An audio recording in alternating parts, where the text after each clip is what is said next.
Hi, it's Brad. Thank you so much for listening to AJFF In Conversation, the Jewish Film Podcast. My co-host Sara and I, like everyone at the Atlanta Jewish Film Festival, are so grateful for your support. Whether you subscribed in your podcast app or are leaving us ratings and reviews, every little bit helps. What perhaps helps more than anything, though, is your financial support. We cannot do the podcast or any of our other virtual programs without the generous contributions of listeners like you.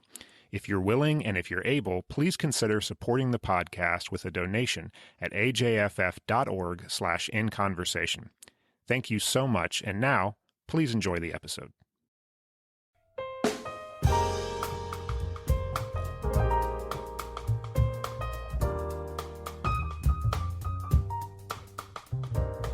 Hi, I'm Sara Glassberg, and this is AJFF In Conversation, the Jewish Film Podcast.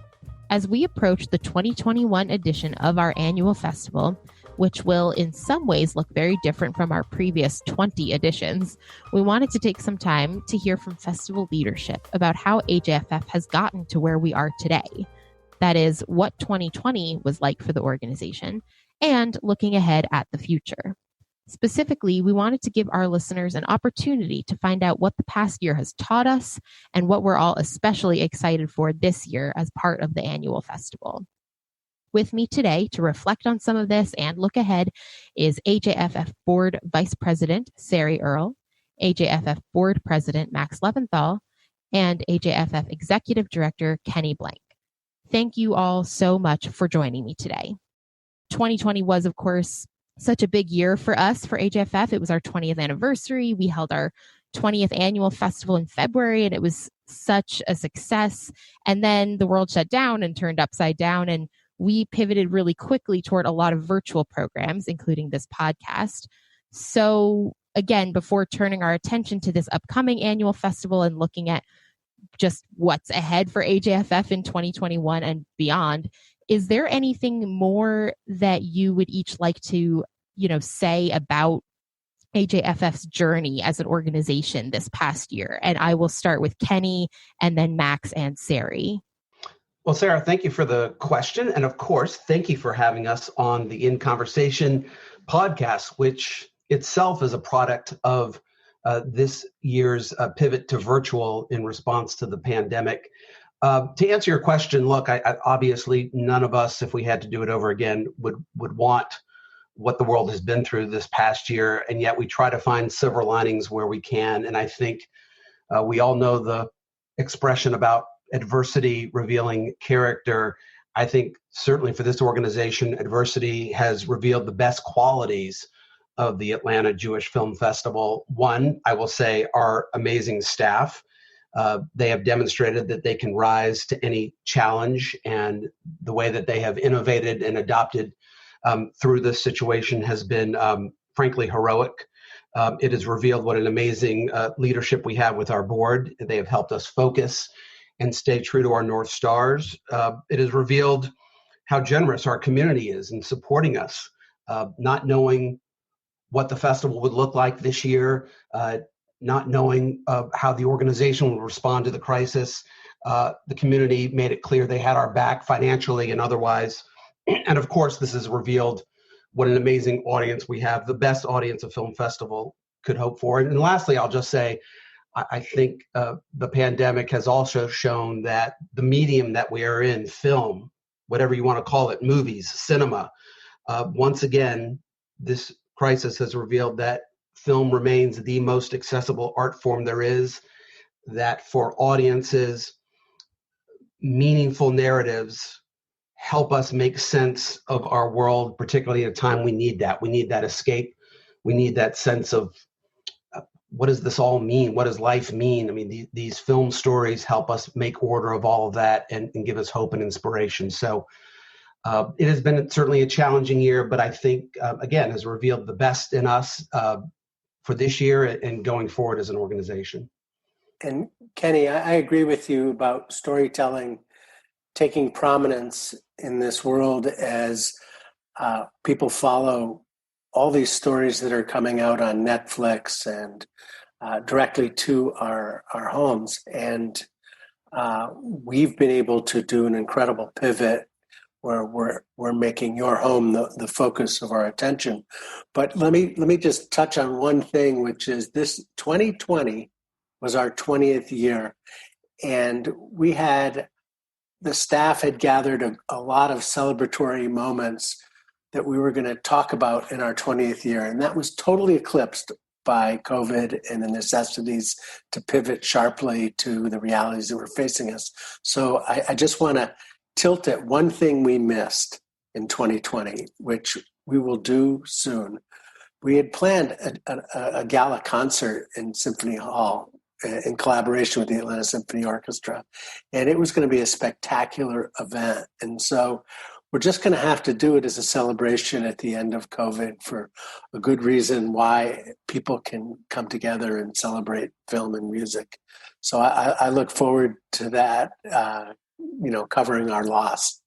I agree completely. And for me, I'm looking toward 2025. We'll have another opportunity to celebrate together and really just shake off this epidemic and what's happened in the world this past year. For me, one of the most interesting things about COVID hitting and AJFF is that as individuals, we reached out to our board members, we reached out to our stakeholders, we reached out to our committee members to check in and to see how they're doing. And it was so gratifying, first of all, to have that human connection, human to human, of just what are you going through, how are you dealing, but also to hear from our stakeholders how important AJFF is to them. And they not only wanted us to survive through this, they wanted us to thrive. And they were really supportive and I want to say loving, just really loving. And it goes both ways. When our committees gather on a regular year, there's a lot of hugging, there's a lot of schmoozing, there's a lot of really enjoying each other's company. And we didn't have that. But even without being in person, the deep connection that we have to each other as volunteers and staff and donors and supporters, it remains very, very strong. And it was just so gratifying to connect and to really share in that and look forward to the future together. I love everything that each of you just said. I mean, from my perspective too, exactly, Sari, as you put it, committee meetings that have moved to Zoom and just everyone even being able to see each other's faces in these little boxes. It's never going to be quite the same. I just sort of look at everything that we did in 2020 and were able to do. And I'm curious what you each think, what kinds of learnings that we as an organization have maybe taken away from all of these experiences that you've each touched on, having to pivot and check in with our partners and all of that. And obviously this upcoming hybrid festival, planning that, what could you see remaining as part of something AJFF does, well into the future? Sara, look, I think we've learned a lot as an organization. Again, the professional team, the board have demonstrated they can be dynamic and flexible and adapt to changing circumstances. I think all of us individually and collectively, we've exercised new muscles. We've tried new approaches to our programmatic work, how we work as an organization. And all of that, again, adversity builds strength. And I think, again, this organization has risen to the challenge in incredible ways. And I think there'll be a lot about how we operate internally and externally as an organization that we will carry forward. You've alluded to virtual. That is certainly for me, in terms of what the community experiences, will be one of the big legacies from this pandemic year. Look, as an industry, we've seen the shift away from the traditional movie-going experience, in-theater experience, to more and more moviegoers consuming film at home through digital devices, through digital streaming and so forth. And as a film festival, look, we are inherently purist, right? We came to this with a love for cinema in the traditional presentation, the way it was meant to be seen on the big screen in the theater with an audience. But look, the reality is tastes change over time. The way people consume film, the format may be different, but the love of cinema, the love of film is the same. And we have been resistant, I think, over the years to really leaning in and embracing digital. Some film festivals have made the move, and even before the pandemic, we're already experimenting with ways to do digital and streaming.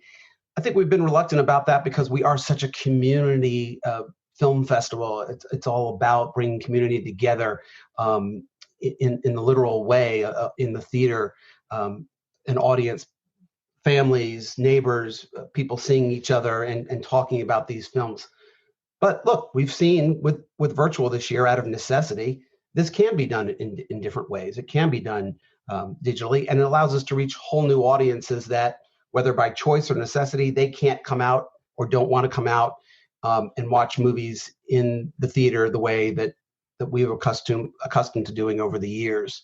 So I think, long way of saying, virtual is here to stay, I believe, and we've all learned the hard way not to be too confident in predicting the future. I think not just with the Atlanta Jewish Film Festival, but all film festivals and frankly, all art forms, arts organizations are going to find a way to integrate virtual as a permanent part of their programming mix. I have something that I think is really revealed by what we've had to do in COVID, and that's that you, Sara Glassberg, are a great podcast leader and have a beautiful voice for the AJFF, and have taken have really adapted beautifully to this format, which we had never done before. So congratulations and thank you for that. I also think one of the learnings we've taken is one of the magic or beautiful things that we do is that we not only show films, but we also introduce them and create conversation around them and highlight either performers or people who have expertise around the films afterwards. And in our virtual showings, we figured out how to do that through Zoom. And I got to tell you, watching Jesse Eisenberg from his parents' bedroom in Bloomington, Indiana, could only happen in talking about his film and his playing Marcel Marceau, could only happen through the AJFF. And it was a real joy for me to have this different lens on film and being Jewish. And so I congratulate the film festival for its strong pivot. That's a really strong learning that people are accessible through Zoom that may not have been accessible to us before. And lastly, I participate in the film selection process. And for those of you who don't know, we watch something like 700 films. Each person, there's 200 people on the committee, perhaps. Each person sees 30 to 60 films average. Each film has 30, 40 reviews written of it. And our chairs did a splendid job through Zoom shepherding that process. And for me, the excitement was that the depth and breadth of the film festival to come is intact. And the process by which we see films and evaluate them and bring the best forward really worked well on Zoom and was a great joy for me personally. I have to echo Kenny. It's so exciting to hear the ideas that virtual is here to stay. My father was handicapped and in a wheelchair for over 20 years, and accessibility and inclusivity for all people who wish to participate is a big issue for me. So the fact that we're now going to be offering a hybrid approach moving forward that allows people to attend and participate whatever their situation is really thrilling for me, really exciting. But it goes even further. During COVID, we have had the opportunity to welcome to some of our committees some people who would not otherwise have been physically able to make it into our building. And we're a better organization for the diversity of opinions and perspectives at our table. So it's actually been a real positive to be able to reach more people, as Max alludes to, with our guests, but it's also with our volunteers and our audience. The other thing that's been really exciting about the pivot is the fact that we were able to, during this really challenging time, put our entire platform of films that we have curated over the last 20 years of hosting film festivals online to really become a research tool or an opportunity, not just for entertainment. We use it a lot with our schools. Our school sponsors are very interested in some of the historical films that we have from past years and working with us moving forward on some interesting programming in their communities around those films. Thank you all for each of those responses. I feel like there's so much in everything you just said that I want to respond to. I know I don't have time to. And Max, thank you for the very nice compliment on this podcast. It's been a lot of fun.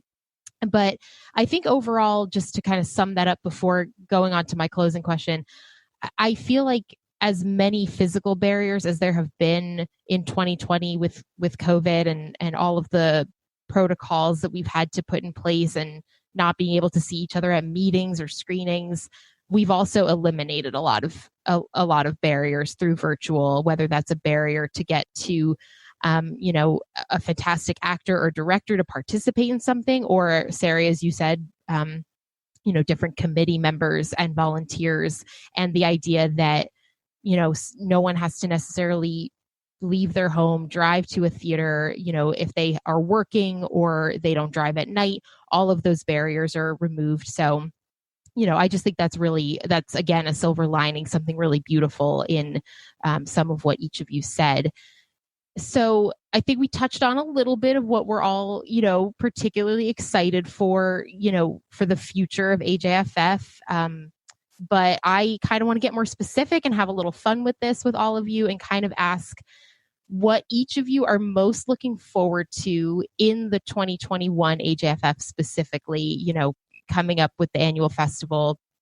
What experience do you want our listeners and audiences to really get excited for? And I'm going to flip the order on this and go Sari, Max, and Kenny. And I'm so excited to hear what you're all, most looking forward to with this upcoming festival. I am so excited for the festival. The fact that we get to have this sneak peek ahead of the festival because we're on committees is really gratifying and really fun. I am so excited for the opening night film, Kiss Me Kosher. We need a comedy, and this is a great one. And it's a perfect way to set the tone that this is going to be a really fun festival. And the drive-in experience, to me, I cannot wait. I've already put on my calendar. These are the first tickets I'm going to get. And I've been telling all my friends, there are only so many parking spots. You better get your ticket. And the surprises that the staff and the volunteers have been getting for those events and for the opening night just really has me excited. And then other than the phenomenal films, I'm really excited for closing night. I love Howie Mandel. And the fact that we are getting to really experience him in all of his comedic glory is something I just cannot wait to experience. So I am really thrilled for this year's festival and can't wait. And for me, I think the festival has done a remarkable job enabling us all to be heroes, stay home, save lives. And I'm looking forward to staying home after, relaxing on my couch, having the food and beverage I want after a tense day, sitting on my couch working. It'll be great. But I think that also, all kidding aside, what's going to be great this year, and Sari alluded to 3 films, but I can tell you it's going to be really fun to share the festival with my family and the absolute, we're going to deliver on the quality we always deliver on. We're going to have a wonderful experience. We're going to be able to bring new people into your living room and discussions. I think it's an exciting year to be doing what we're doing, and we're going to do it the best we've ever done it before. My mom always says that every time she eats a pineapple, she says, "This is the best pineapple I ever ate." And it's only the latest pineapple. And so the expression of my family is, it's a pineapple, which means that the latest is the greatest. And I think that's what's going to happen this year. Sara, I'm excited to see the fruits of everyone's labor come together. It has been an incredible journey this past year, of course, as we have said, and the community will never fully understand or appreciate the incredible work that has gone on behind the scenes, again, with the staff, with the board working hand in hand to reinvent this film festival experience. And that's okay, because we want the community mostly, again, just to have an incredible 21st edition of the Atlanta Jewish Film Festival. It is a labor of love for all involved, but we do it out of love. I want to underscore something Max said earlier. The quality of the film lineup this year is going to be second to none. This is not, sort of an off year where, because of the pandemic, we're going to be running a bunch of second-rate films. The films are outstanding. I mean, as good as any year of the festival. In fact, I'm very proud that we're going to be featuring a number of world premieres, North American premieres, U.S. premieres. I know you'll be showcasing some of those in upcoming podcast. I guess if I were to pick one thing I'm most excited about is the opportunity that virtual has afforded us with guest programming. Sara, your wheelhouse, as you know all too well, we are going to be presenting the largest, strongest assortment of post-film conversations that we've ever had at the film festival. Virtual has allowed us to bring in more filmmakers from around the world, more actors. I think the audience is going to be truly blown away by the caliber of film artists that we have assembled for these virtual Q&A conversations. Amazing talent that we've assembled, again, because of virtual. We don't have to fly these speakers in, and they don't have to make themselves available to make the trip to Atlanta. We can pipe them in via Zoom. And so the audience is going to have the gift of expanded conversation at this festival, not just with the film artists and curated Q&A panels, but also conversations with the audience amongst themselves. We are launching a virtual lobby that will allow audiences to come together in an informal Zoom lunchtime setting and talk about the most talked about films of the festival. So the dialogue, which has always been a tenet of this festival, that is perhaps, if I were to identify one thing that is unique, the piece that I am most excited about in our 21st edition. Yeah, that's probably my answer too, just getting to experience the recordings of some of these panels that we are, that are happening in advance of the festival. I just get this thrill because I know that, especially for the films themselves that are some of my favorites for this year, if I watch then the panel discussion, I just get so excited for our audience to be able to share in that and